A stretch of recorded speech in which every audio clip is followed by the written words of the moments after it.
Halo teman-teman investor semuanya, semoga bahagia dan sehat selalu. Jadi di kesempatan kali ini kita bakal coba bahas PT Itamara Noraya Tbk. Karena harga sahamnya lagi naik terus nih ya sekarang karena ada berita vaksin.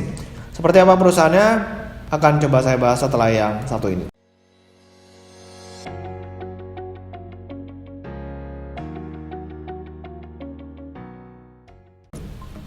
Oke, ini saya ambil dari materi public expose-nya di website IDX ya, bisa dicari. Dan ini PT Itamara Noraya atau kode sahamnya IRRA, ini merupakan perusahaan yang berjualan jarum suntik ya, seperti yang di kanan ini nih. Di gambarnya cukup jelas ya bahwa perusahaan ini berjualan jarum suntik. Nah, jadi kalau misalnya kita mau lihat dari sini produknya, ini adalah one jack ya, one injection, one syringe ya. Jadi ini adalah produk dari si perseroan. Ini cuma sekilas saja. Kita bakal coba lihat apa sih yang sebenarnya mendorong harga saham si IRRA ini sampai tinggi banget. Ya, jadi karena ada berita ini, Itamara Noraya targetkan jual 5 juta sampai 10 juta unit swab antigen ya, antigen test di tahun 2021. Udah gitu perseroan juga akan diuntungkan karena adanya program vaksin dari pemerintah. Jadi semakin banyak vaksin tentu jarum suntik yang diperlukan semakin banyak. Dan harapannya adalah IRRA ini mendapatkan keuntungan dari sana. Ya, keuntungan dari program vaksin yang akan dilakukan pemerintah dan ditargetkan dalam waktu 1 tahun bahkan 15 bulan ke depan itu harus selesai vaksinnya.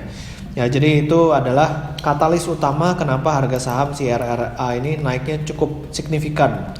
Nah, ini ya kalau misalnya kita lihat dari year to date-nya di bulan Januari ini aja, itu harga sahamnya udah naik dari 1.600 sekarang udah hampir 3.000 ya, atau 2.960.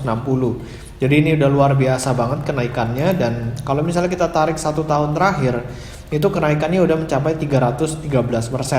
Jadi ini benar-benar luar biasa banget kenaikan seperti ini. Dan kalau misalnya kita mau lihat dari kinerjanya di kuartal 3 tahun 2020, di sini ada lonjakan laba yang cukup signifikan ya, dari yang 1 miliar, 2 miliar, tapi bisa menjadi 32 miliar di tahun 2020 kuartal 3. Nah, ini sebenarnya gimana? Apakah memang dari operasional apa enggak? Nah, kalau misalnya kita lihat dari sini laba usaha ini 8 miliar, ya berarti labanya ini bukan dari kegiatan operasional. Kalau misalnya kita lihat dari kuartal 3 tahun 2020. Nah, jadi kalau misalnya kita mau lihat dari laporan keuangannya, ini ternyata ada pendapatan lain-lain ya di poin 26. Nah, ini besarnya cukup besar di 28,3 miliar dan beban lain-lainnya di kisaran 1,9 miliar.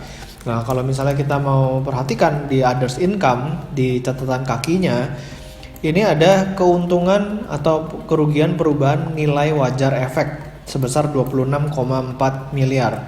Jadi laba yang cukup besar ini di 32 miliar di kuartal 3 tahun 2020 ini ternyata bukan berasal dari operasional, dan kelihatannya ini lebih ke arah one time ya.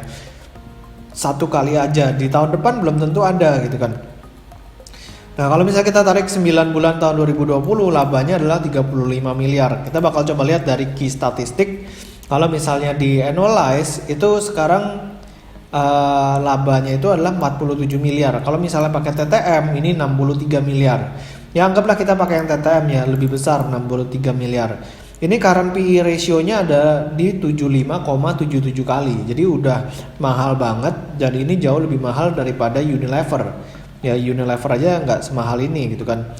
Dan kalau misalnya kita mau lihat dari price to book value ratio, ini di 27,13 kali. Dan lagi-lagi kita bisa lihat ini lebih mahal dari ICBP kali ya, lebih mahal dari ICBP. Nah, sekarang pertanyaannya adalah apakah Itamara Noraya ini memang layak atau tidak dihargai lebih mahal dari ICBP dan juga Unilever? Itu kan pertanyaan basicnya.